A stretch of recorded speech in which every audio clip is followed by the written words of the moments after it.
It may seem bleak these days how the news of ARK are affecting people's emotions online. ARK has always been close to people's hearts, and sometimes when people worry, they have no idea how to show it, and they get angry, and this just chains up. I'm not angry, I'm not even disappointed about the things happening, because I've been here since 2015. It has always been the way it is now. Nothing of the things we fight about has changed, and for me it doesn't make any sense to act as if it had.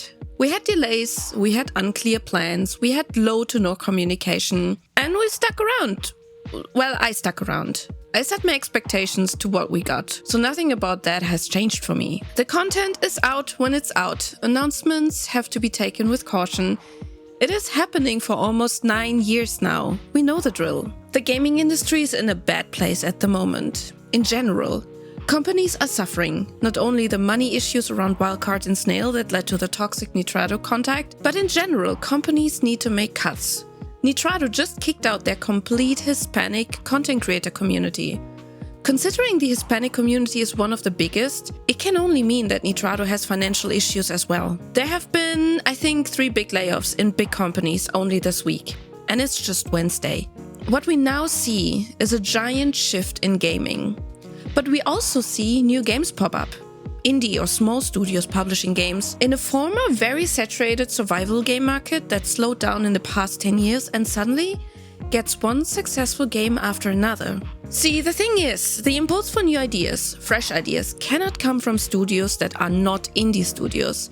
It just doesn't work. Once you have investors, shareholders, the decisions that are made are business related. Publishing only one bad game can make a AAA studio go bankrupt. One bad game can lead to mass layoffs. That leads to companies going the safe route. Companies not taking risks and doing decisions that might bring in money. Not to make someone rich, but to keep the lights on. When you're in an indie studio, a lot of the money comes from your own funds. Sometimes you're lucky like Enshrouded, who got money from government funds. In Germany, we try to support games financially that create jobs for the gaming industry in Germany. But not every company can get these funds, and the amount companies are getting has been more and more reduced. The funds for 2024 were already gone in November 2023. It is a good but also a bad time for making games. A good time because big companies have not been taking risks for many years now. People are frustrated about the games they waited for and then finally got. I can see it in most fandoms and gaming communities. Everyone is unhappy. But it is a good time for making games if you're an independent studio. Because players are starved for good games. People are starved for more content. People want to experience the wow moments that leave them speechless and excited. But I also think most of us are very cynical these days, and we wouldn't even be excited if a game was there that would give us the wow moment. A successful game is a controversial game. Do games get sold more often if people fight over it? Or do people fight over successful games? Maybe a bit of both. But when we look at how the gaming industry is looking right now, we probably should be happy for every game that's struggling now and that is still here at the end of the year. ARK has to do business decisions and has to do decisions for the player as a big entity, all while figuring out how to have an income stream, because you can't just spend money without making money back. Gaming is an industry. It's a business, and you are the customer. And us pretending it isn't doesn't help the discussion. Businesses don't cater towards the feeling of single individuals, but they cater towards sustaining the business, keep it running, and also making profit. Gaming companies aren't non-profit organizations. I've been working in social media for companies before. I know how communication in companies with many levels of responsibility works.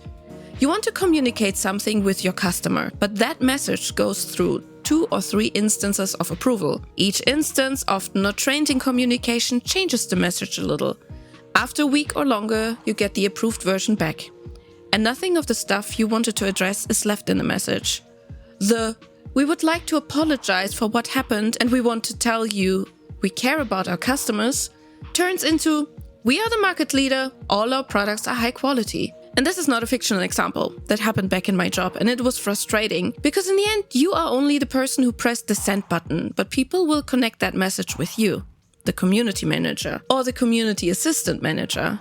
People will question you, your skills, your right to be in that job and your integrity. And you have no other choice if you want to stay in the job. The communication to the players, to the customers, is what you see, and the blame is easily found at the first instance, the community manager. But almost always, the instance that decides not to communicate the truth is the one to blame. And those people usually don't sit in community manager positions. And you can believe me, this is not something that will change with a new community team. It will not change with more noise, more insults, and more threats. It will only turn the player or the customer into them, the group the company and their workers need to be protected from. No communication can happen that way. Small new companies or studios get praised for their communication with their players and their customers.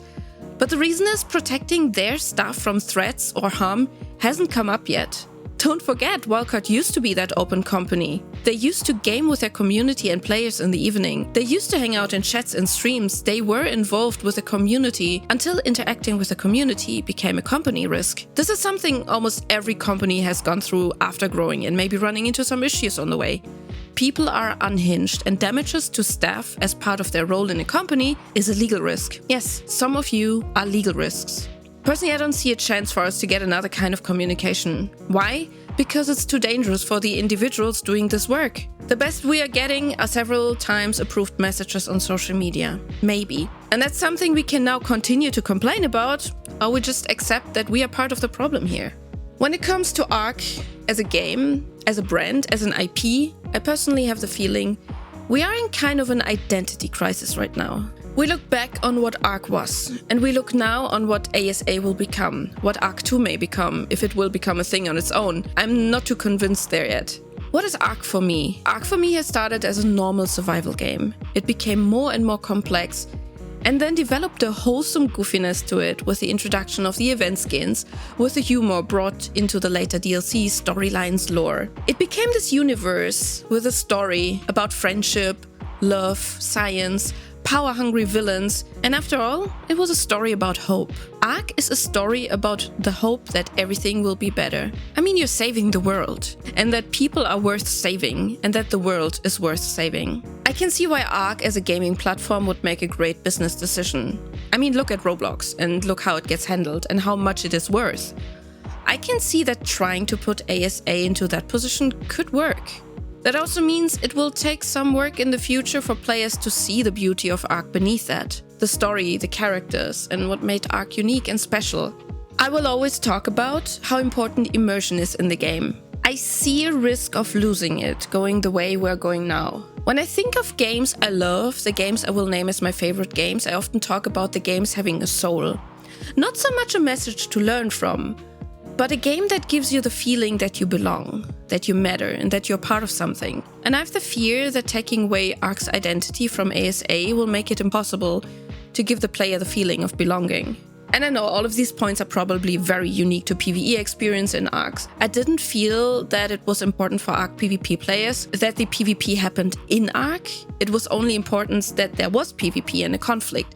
I don't think anyone really cared about the lore, the immersion, the mechanics in particular.